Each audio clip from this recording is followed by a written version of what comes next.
सभी का हमारे YouTube चैनल में एक बार फिर से बहुत बहुत स्वागत है। आज शुरुआत ही करेंगे पीरामल एंटरप्राइजेस से, जहां आपने देखा होगा कि काफ़ी धमाकेदार गिरावट इस शेयर के साथ नज़र आती थी, लेकिन आप देखें तो यह चढ़ता हुआ काफ़ी प्रेशर के साथ दिखाई दे रहा है। यहाँ ऐसा नहीं है कि ऐसे चढ़ेगा, हम बार बार रिकमेंडेशन में डालते जा रहे हैं कि पीरामल पे आपको जोर आजमाना है और निश्चित तौर पर कहेंगे तो आज रिटर्न भी अच्छा खासा बना के दे रहा है। तो यहाँ फोकस रखना चाहिए हमें इस शेयर के ऊपर, क्योंकि 1000 के ऊपर जाएगा। पर ऐसा नहीं है कि 1000 रुपये के ऊपर ये नहीं जाता हुआ नजर आए।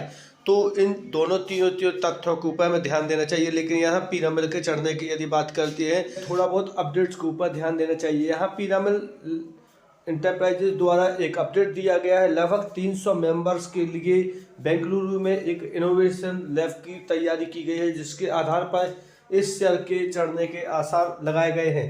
और यहाँ ज़्यादा नहीं है कुछ, लेकिन फिर भी हम कह सकते हैं कि इस शेयर के साथ एक अच्छा खासा मोटो मिल सकता है आपको रहने का, जिसके कारण हम कह सकते हैं कि यह भविष्य में बहुत ही ऊपर दिखाई दे सकता है। तो यहाँ इसका टारगेट प्राइस की बात करते हैं तो लगभग 1250 रुपये के करीब इसका टारगेट प्राइस ICICI सिक्योरिटी द्वारा दिया गया है। तो यहाँ भी हमें थोड़ा बहुत फोकस करना चाहिए और लगभग 500 से अब 600 ब्रांचेस आपको देखने को पीरामल की दिखेंगी। यह टेक महिंद्रा देखें तो आज काफ़ी कुछ पिटता हुआ नजर आया है, लेकिन हम बार बार कह रहे हैं ये प्राइस बिल्कुल सही है, इस पर आपको इन्वेस्टमेंट करना चाहिए, क्योंकि करेक्शन भी होता है तो हमें बिल्कुल भी डरना नहीं चाहिए। आप काफ़ी पिटा हुआ है, आप देख रहे हैं बार बार नीचे जाकर एक ही स्थिति पर यह जाता हुआ आपको नजर आ रहा होगा। तो इस स्थिति पर भी हमें पूर्णतः कॉन्सेंट्रेट करना चाहिए और बिल्कुल भी डरना नहीं चाहिए, क्योंकि ऐसी स्थिति में एक 3 स्ट्रेट लाइन हमें बनती हुई नजर आ रही है, जिनके आधार पर यदि देखें तो एक के बाद एक नीचे स्ट्रेट लाइन बनती हुई नजर आती है और इसके बाद रिकवरी होती हुई थोड़ी बहुत नजर आती है। तो हम ये दे सकते हैं कि यदि 1000 रुपये के लेवल के पार जाता है तो निश्चित तौर पे हम इस शेयर में फिर से इन्वेस्टमेंट को बढ़ावा देंगे। निश्चित तौर पे यदि कहें तो इस शेयर के साथ साथ यदि हम देखें तो टेक महिंद्रा एयरटेल पार्टनर के रूप में काम करता हुआ नजर आता है, जो आजकल कहें तो नेटवर्क और उसको प्राइवेट नेटवर्क का डिस्ट्रॉयशन होने के कारण यह शेयर लगभग देखें तो गिरता हुआ आपको नजर आया है। तो यह एक बैड न्यूज थी एयरटेल की तरफ से, किसके लिए, वो भी टेक महिंद्रा के बारे में, तो जिसके कारण यह शेयर आपको गिरता हुआ नजर आया। तो इस पर हमें फोकस रखना चाहिए और ऐसा नहीं है कि अभी कुछ समय के लिए, बल्कि हम कह सकते हैं कि भारी भरकम नुकसान भी इस शेयर के साथ देखने को मिलेगा। तो यदि 1000 रुपये के नीचे आता है तो आप इसमें इन्वेस्टमेंट को और ज़्यादा बढ़ावा दे सकते हैं। यह 5G जो डिप्लॉयमेंट है ना, उसके लिए ही यह न्यूज इंडिकेशन दिया गया है, जिसके आधार पर हम कह सकते हैं कि यह शेयर अभी और गिरता हुआ आपको नजर आएगा। लेकिन हम बार बार कह रहे हैं कि ऐसे शेयर पे आपको फोकस रखना चाहिए और निश्चित तौर पे इसमें इन्वेस्टमेंट करना चाहिए।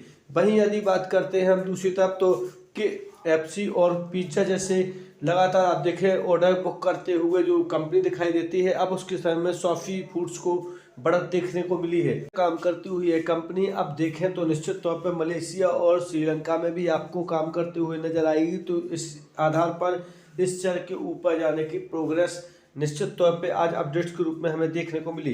तो यहाँ एक फाइनल डिसीजन लिया गया है, जिसमें रूबी लिमिटेड के बारे में भी बताया गया है, जिसके आधार पर कह सकते हैं कि रूबी लिमिटेड अब श्रीलंका और मालदीव के रूप में काम करते हुए आपको नज़र आ सकती है। तो इस चीज़ पे हमें ध्यान देना चाहिए कि यहाँ एक बड़ा कॉन्ट्रैक्ट साइन होते हुए रूबी के साथ देखने को मिला है, जिसके आधार पर यह शेयर देखें तो अच्छा खासा मोटा मुनाफा कमाते हुए अब दिखाई दे रहा है। तो यहाँ इसके बढ़ने के चांसेस थोड़े बहुत दिखाई देते हैं, लेकिन यदि हम देखें तो आज IRCTC OFS की वजह से लगभग गिरता हुआ नजर आया है। यहाँ भी हम कह रहे हैं कि IRCTC में इतनी भारी भरकम लगभग 7% की जो गिरावट आपको देखने को मिली है, यह अभी और गिरावट के रूप में बढ़ती हुई नजर आएगी। तो इसके ऊपर आपको फोकस रखना है। यदि आपको यह 550 के करीब यह शेयर आपको देखने को मिलता है तो निश्चित तौर पर आपको इसको पिक करना चाहिए, क्योंकि इस स्थिति में आपको निश्चित तौर पे कहे तो आज देखने को मिल रहा है, इससे नीचे आपको अब गिरता हुआ थोड़ा बहुत ही दिखाई देगा। लगभग 550 तक आज के दिन कहें तो यह जाता हुआ भी नज़र आ सकता था, लेकिन निश्चित तौर पे कहें तो आज ऐसी कोई कंडीशन नहीं बनी। मुझे लग रहा था कि आज लोअर सर्किट लगता हुआ नज़र आएगा, लेकिन थोड़ा लोअर सर्किट लगता हुआ इसमें बचता हुआ दिखाई दिया। तो यहाँ इसके लिए कह सकते हैं कि थोड़ी बहुत रिकवरी भी देखने को मिली थी।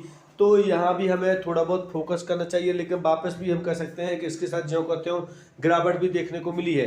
तो हमें इस शेयर के ऊपर फोकस करना चाहिए और हम बार बार कह रहे हैं कि यदि बात करते हैं दिलीप बिल्डकॉन के बारे में। तो दिलीप बिल्डकॉन को एक अच्छा खासा एग्रीमेंट कॉन्ट्रैक्ट गुजरात मेट्रो के रूप में देखने को मिला है। तो यहाँ गुजरात मेट्रो के बाद एक बात सिंपल है कि यह काफ़ी कुछ ऊपर उछाल मारता हुआ आपको नजर आएगा। यहाँ तक कि कंपनी द्वारा भी यह दावा किया गया है कि अब यह गुजरात मेट्रो के बाद आप देखेंगे कि लखनऊ के लिए भी काम करता हुआ भी आपको नजर आ सकता है। तो इस चीज़ पर भी हमें ध्यान देना चाहिए। और यहाँ यदि टारगेट मनी की बात की जाती है, बिल्डकॉन का टारगेट मनी लगभग 303 रुपये के रूप में देखने को एवरेजन मिल रहा है। लेकिन यहाँ बात करते हैं यदि हम हाईएस्ट टारगेट के बारे में, तो इसके 400 रुपये का टारगेट दिया गया है। तो इसके ऊपर हमें को पूर्णतः फोकस करना चाहिए। और ये प्रोजेक्ट कॉस्ट जो है वो लगभग 1000 करोड़ के ऊपर आपको देखने को मिली होगी। तो इस चीज़ के ऊपर भी हमें फोकस रखना चाहिए कि अब दिलीप बिल्डकॉन के लगभग अच्छे दिन आते हुए नजर आए हैं। तो हम इसके शेयर के साथ आज की स्थिति में जा सकते हैं।